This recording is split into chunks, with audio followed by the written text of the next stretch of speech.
اور اگر تو مجھے قتل کرنے کے لیے مجھ پر ہاتھ چلائے گا تو میں تجھ کو قتل کرنے کے لیے تجھ پر ہاتھ نہیں چلاؤں گا۔ مجھے تو خدا رب العالمین سے ڈر لگتا ہے۔ میں چاہتا ہوں کہ تو میرے گناہ میں بھی ماخوذ ہو اور اپنے گناہ میں بھی، پھر زمرہ اہل دوزخ میں ہو، اور ظالموں کی یہی سزا ہے۔ مگر اس کے نفس نے اس کو بھائی کے قتل ہی کی ترغیب دی تو اس نے اسے قتل کر دیا اور خسارہ اٹھانے والوں میں ہو گیا۔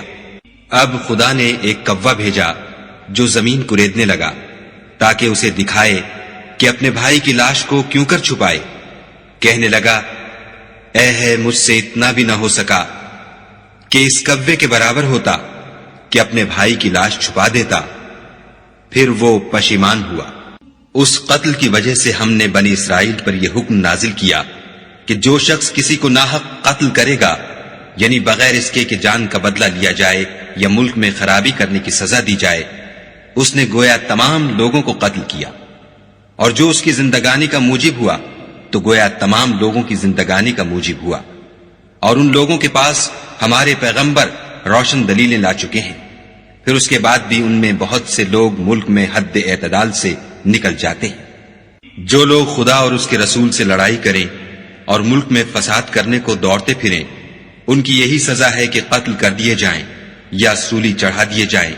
یا ان کے ایک ایک طرف کے ہاتھ اور ایک ایک طرف کے پاؤں کاٹ دیے جائیں یا ملک سے نکال دیے جائیں۔ یہ تو دنیا میں ان کی رسوائی ہے، اور آخرت میں ان کے لیے بڑا بھاری عذاب تیار ہے۔ ہاں، جن لوگوں نے اس سے پیشتر کہ تمہارے قابو آ جائیں توبہ کر لی تو جان رکھو کہ خدا بخشنے والا مہربان ہے۔ اے ایمان والو، خدا سے ڈرتے رہو اور اس کا قرب حاصل کرنے کا ذریعہ تلاش کرتے رہو، اور اس کے رستے میں جہاد کرو تاکہ رستگاری پاؤ۔ جو لوگ کافر ہیں، اگر ان کے پاس روئے زمین کے تمام خزانے اور اس کا سب مال و متاع ہو، اور اس کے ساتھ اسی قدر اور بھی ہوتا کہ قیامت کے روز عذاب سے رستگاری حاصل کرنے کا بدلہ دیں، تو ان سے قبول نہیں کیا جائے گا، اور ان کو درد دینے والا عذاب ہوگا۔ ہر چند چاہیں گے کہ آگ سے نکل جائیں، مگر اس سے نہیں نکل سکیں گے، اور ان کے لیے ہمیشہ کا عذاب ہے۔ اور جو چوری کرے، مرد ہو یا عورت، ان کے ہاتھ کاٹ ڈالو۔ یہ ان کے فعلوں کی سزا اور خدا کی طرف سے عبرت ہے، اور خدا زبردست اور صاحب حکمت ہے۔ اور جو شخص گناہ کے بعد توبہ کر لے اور نیکوکار ہو جائے تو خدا اس کو معاف کر دے گا۔ کچھ شک نہیں کہ خدا بخشنے والا مہربان ہے۔ کیا تم کو معلوم نہیں کہ آسمانوں اور زمین میں خدا ہی کی سلطنت ہے، جس کو چاہے عذاب کرے اور جسے چاہے بخش دے، اور خدا ہر چیز پر قادر ہے۔ اے پیغمبر، جو لوگ کفر میں جلدی کرتے ہیں، کچھ تو ان میں سے ہیں جو منہ سے کہتے ہیں کہ ہم مومن ہیں، لیکن ان کے دل مومن نہیں ہیں، اور کچھ ان میں سے جو یہودی ہیں، ان کی وجہ سے غمناک نہ ہونا، یہ غلط باتیں بنانے کے لیے جاسوسی کرتے پھرتے ہیں، اور ایسے لوگوں کے بہکانے کے لیے جاسوس بنے ہیں جو ابھی تمہارے پاس نہیں آئے، صحیح باتوں کو ان کے مقامات میں ثابت ہونے کے بعد بدل دیتے ہیں، اور لوگوں سے کہتے ہیں کہ اگر تم کو یہی حکم ملے تو اسے قبول کر لینا، اور اگر نہ ملے تو اس سے اعتراض کرنا، اور اگر کسی کو خدا گمراہ کرنا چاہے تو اس کے لیے تم کچھ بھی خدا سے ہدایت کا اختیار نہیں رکھتے۔ یہ وہ لوگ ہیں جن کے دلوں کو خدا نے پاک کرنا نہیں چاہا، ان کے لیے دنیا میں بھی ذلت ہے اور آخرت میں بھی بڑا عذاب ہے۔ یہ جھوٹی باتیں بنانے کے لیے جاسوسی کرنے والے اور رشوت کا حرام مال کھانے والے ہیں۔ اگر یہ تمہارے پاس کوئی مقدمہ فیصل کرانے کو آئیں تو تم ان میں فیصلہ کر دینا یا اعراض کرنا، اور اگر ان سے اعراض کرو گے تو وہ تمہارا کچھ بھی نہیں بگاڑ سکیں گے، اور اگر فیصلہ کرنا چاہو تو انصاف کا فیصلہ کرنا کہ خدا انصاف کرنے والوں کو دوست رکھتا ہے۔ اور یہ تم سے اپنے مقدمات کیوں کر فیصل کرائیں گے جبکہ خود ان کے پاس تورات موجود ہے جس میں خدا کا حکم لکھا ہوا ہے۔ یہ اسے جانتے ہیں، پھر اس کے بعد اس سے پھر جاتے ہیں، اور یہ لوگ ایمان ہی نہیں رکھتے۔ بے شک ہم نے تورات نازل فرمائی جس میں ہدایت اور روشنی ہے، اسی کے مطابق انبیاء جو خدا کے فرما بردار تھے یہودیوں کو حکم دیتے رہے ہیں، اور مشائخ اور علماء بھی، کیونکہ وہ کتاب خدا کے نگہبان مقرر کیے گئے تھے اور اس پر گواہ تھے، یعنی حکم الہی کا یقین رکھتے تھے۔ تو تم لوگوں سے مت ڈرنا اور مجھی سے ڈرتے رہنا، اور میری آیتوں کے بدلے تھوڑی سی قیمت نہ لینا، اور جو خدا کے نازل فرمائے ہوئے احکام کے مطابق حکم نہ دے تو ایسے ہی لوگ کافر ہیں۔ اور ہم نے ان لوگوں کے لیے تورات میں یہ حکم لکھ دیا تھا کہ جان کے بدلے جان، اور آنکھ کے بدلے آنکھ، اور ناک کے بدلے ناک، اور کان کے بدلے کان، اور دانت کے بدلے دانت، اور سب زخموں کا اسی طرح بدلہ ہے، لیکن جو شخص بدلہ معاف کر دے وہ اس کے لیے کفارہ ہوگا، اور جو خدا کے نازل فرمائے ہوئے احکام کے مطابق حکم نہ دے تو ایسے ہی لوگ بے انصاف ہیں۔ اور ان پیغمبروں کے بعد انہی کے قدموں پر ہم نے عیسیٰ ابن مریم کو بھیجا جو اپنے سے پہلے کی کتاب تورات کی تصدیق کرتے تھے، اور ان کو انجیل عنایت کی جس میں ہدایت اور نور ہے، اور تورات کی جو اس سے پہلی کتاب ہے تصدیق کرتی ہے، اور پرہیزگاروں کو راہ بتاتی اور نصیحت کرتی ہے۔ اور اہل انجیل کو چاہیے کہ جو احکام خدا نے اس میں نازل فرمائے ہیں اس کے مطابق حکم دیا کریں، اور جو خدا کے نازل کیے ہوئے احکام کے مطابق حکم نہ دے گا تو ایسے لوگ نافرمان ہیں۔ اور اے پیغمبر، ہم نے تم پر سچی کتاب نازل کی ہے جو اپنے سے پہلی کتابوں کی تصدیق کرتی ہے اور ان سب پر شامل ہے، تو جو حکم خدا نے نازل فرمایا ہے اس کے مطابق ان کا فیصلہ کرنا، اور حق جو تمہارے پاس آ چکا ہے اس کو چھوڑ کر ان کی خواہشوں کی پیروی نہ کرنا۔ ہم نے تم میں سے ہر ایک فرقے کے لیے ایک دستور اور طریقہ مقرر کیا ہے، اور اگر خدا چاہتا تو تم سب کو ایک ہی شریعت پر کر دیتا، مگر جو حکم اس نے تم کو دیے ہیں ان میں وہ تمہاری آزمائش کرنا چاہتا ہے، سو نیک کاموں میں جلدی کرو۔ تم سب کو خدا کی طرف لوٹ کر جانا ہے، پھر جن باتوں میں تم کو اختلاف تھا وہ تم کو بتا دے گا۔ اور ہم پھر تاکید کرتے ہیں کہ جو حکم خدا نے نازل فرمایا ہے اسی کے مطابق ان میں فیصلہ کرنا، اور ان کی خواہشوں کی پیروی نہ کرنا، اور ان سے بچتے رہنا کہ کسی حکم سے جو خدا نے تم پر نازل فرمایا ہے یہ کہیں تم کو بہکا نہ دیں۔ اگر یہ نہ مانے تو جان لو کہ خدا چاہتا ہے کہ ان کے بعض گناہوں کے سبب ان پر مصیبت نازل کرے، اور اکثر لوگ تو نافرمان ہیں۔ کیا یہ زمانہ جاہلیت کے حکم کے خواہش مند ہیں؟ اور جو یقین رکھتے ہیں ان کے لیے خدا سے اچھا حکم کس کا ہے؟ اے ایمان والو، یہود اور نصارہ کو دوست نہ بناؤ، یہ ایک دوسرے کے دوست ہیں، اور جو شخص تم میں سے ان کو دوست بنائے گا وہ بھی انہی میں سے ہوگا۔ بے شک خدا ظالم لوگوں کو ہدایت نہیں دیتا۔ تو جن لوگوں کے دلوں میں نفاق کا مرض ہے تم ان کو دیکھو گے کہ ان میں دوڑ دوڑ کے ملے جاتے ہیں، کہتے ہیں کہ ہمیں خوف ہے کہ کہیں ہم پر زمانے کی گردش نہ آ جائے، سو قریب ہے کہ خدا فتح بھیجے یا اپنے ہاں سے کوئی اور امر نازل فرمائے، پھر یہ اپنے دل کی باتوں پر جو چھپایا کرتے تھے پشیمان ہو کر رہ جائیں گے۔ اور اس وقت مسلمان تعجب سے کہیں گے کہ کیا یہ وہی ہیں جو خدا کی سخت سخت قسمیں کھایا کرتے تھے کہ ہم تمہارے ساتھ ہیں؟ ان کے عمل اکارت گئے اور وہ خسارے میں پڑ گئے۔ لئن بسطت إلي يدك لتقتلني ما أنا بباسط يدي إليك لأقتلك إني أخاف الله رب العالمين إني أريد أن تبوء بإثمي وإثمك فتكون من أصحاب النار وذلك جزاء الظالمين فطوعت له نفسه قتل أخيه فقتله فأصبح من الخاسرين فبعث الله غرابا يبحث في الأرض ليريه كيف يواري سوءة أخيه قال يا ويلتى أعجزت أن أكون مثل هذا الغراب فأواري سوءة أخي فأصبح من النادمين من أجل ذلك كتبنا على بني إسرائيل أنه من قتل نفسا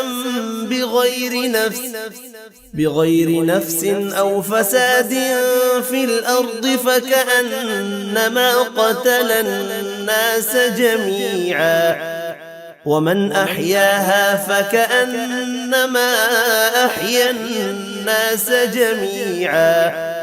ولقد جاءتهم رسلنا بالبينات ثم إن كثيرا منهم بعد ذلك في الأرض لمسرفون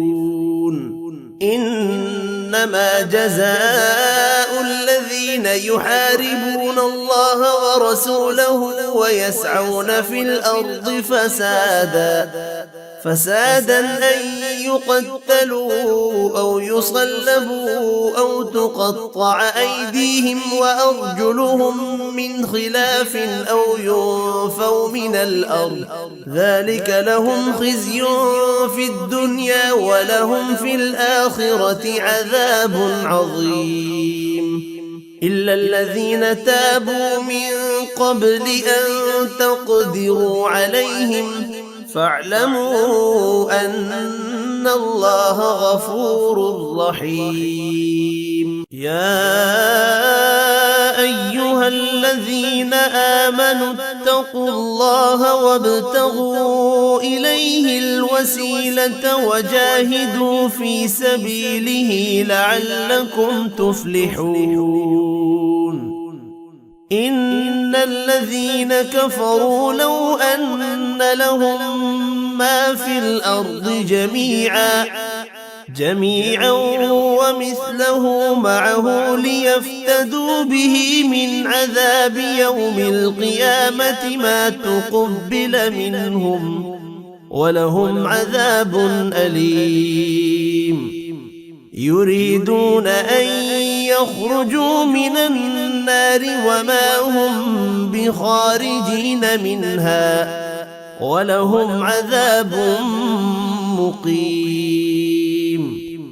والسارق والسارقة فاقطعوا أيديهما جزاء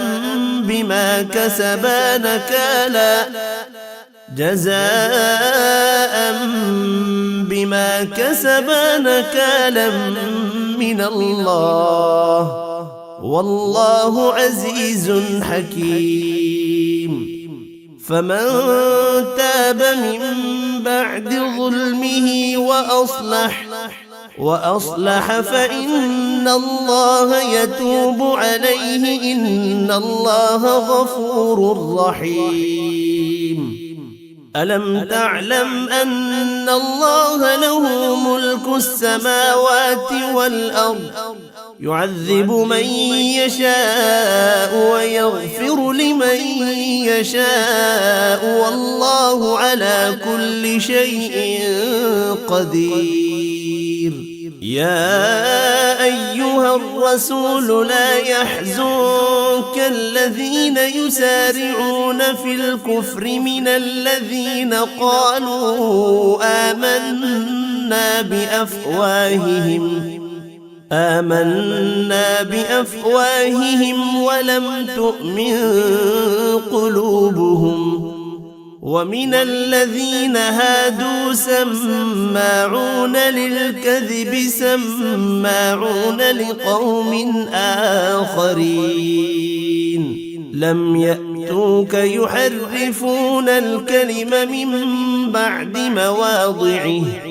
يقولون إن أوتيتم هذا فخذوه وإن لم تؤتوه فاحذروا ومن يرد الله فتنته فلن تملك له من الله شيئا أولئك الذين لم يرد الله أن يطهر قلوبهم لهم في الدنيا خزي ولهم في الآخرة عذاب عظيم سماعون للكذب أكالون للسحت فإن جاءوك فاحكم بينهم أو أعرض عنهم وإن تعرض عنهم فلن يضروك شيئا وإن حكمت فاحكم بينهم بالقسط إن الله يحب المقسطين وكيف يحكمونك وعندهم التوراة فيها حكم الله ثم يتولون من بعد ذلك وما أولئك بالمؤمنين إنا أنزلنا التوراة فيها هدى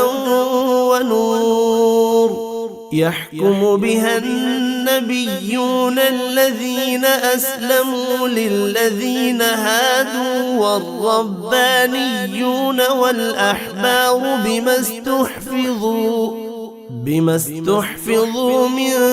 كتاب الله وكانوا عليه شهداء فلا تخشوا الناس واخشوني ولا تشتروا بآياتي ثمنا قليلا ومن لم يحكم بما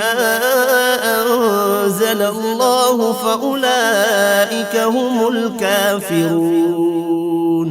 وكتبنا عليهم فيها أن النفس بالنفس والعين بالعين والأنف بالأنف والأذن بالأذن والسن بالسن والجروح قصاص فمن تصدق به فهو كفارة له ومن لم يحكم بما أنزل الله فأولئك هم الظالمون وقفينا على آثارهم بعيسى ابن مريم مصدقا لما بين يديه من التوراة وآتيناه الإنجيل فيه هدى ونور ومصدقا لما بين يديه من التوراة وهدى وموعظة للمتقين وليحكم أهل الإنجيل بما أنزل الله فيه ومن لم يحكم بما أنزل الله فأولئك هم الفاسقون وأنزلنا إليك الكتاب بالحق مصدقا لما بين يديه من الكتاب ومهيمنا عليه فاحكم بينهم بما أنزل الله ولا تتبع أهواءهم عما جاءك من الحق لكل جعلنا منكم شرعة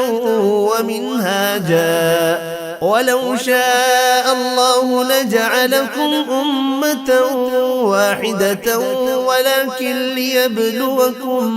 ليبلوكم فيما آتاكم فاستبقوا الخيرات إلى الله مرجعكم جميعا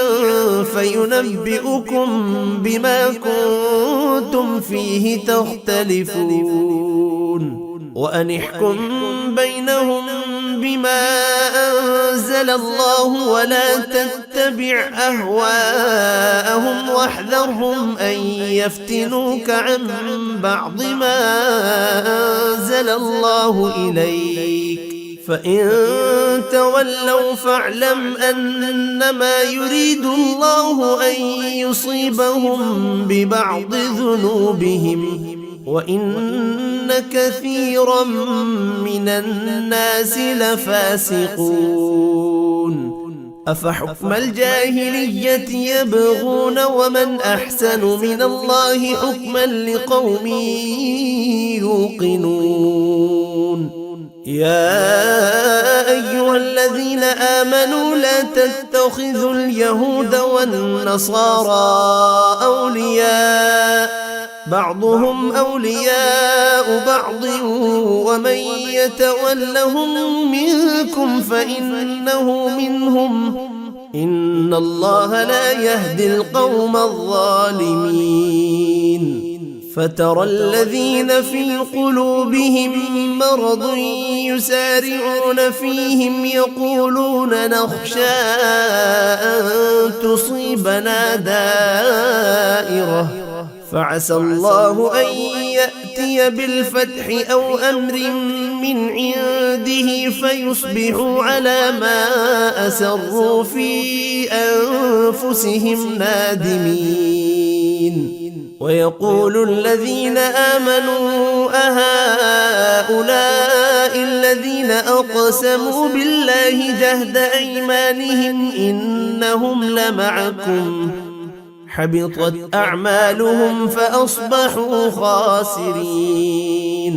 صدق الله العظيم وما خلقت الجن والإنس إلا ليعبدون और मैंने जिन्न और इंसानों को इसलिए पैदा किया है कि मेरी इबादत करें।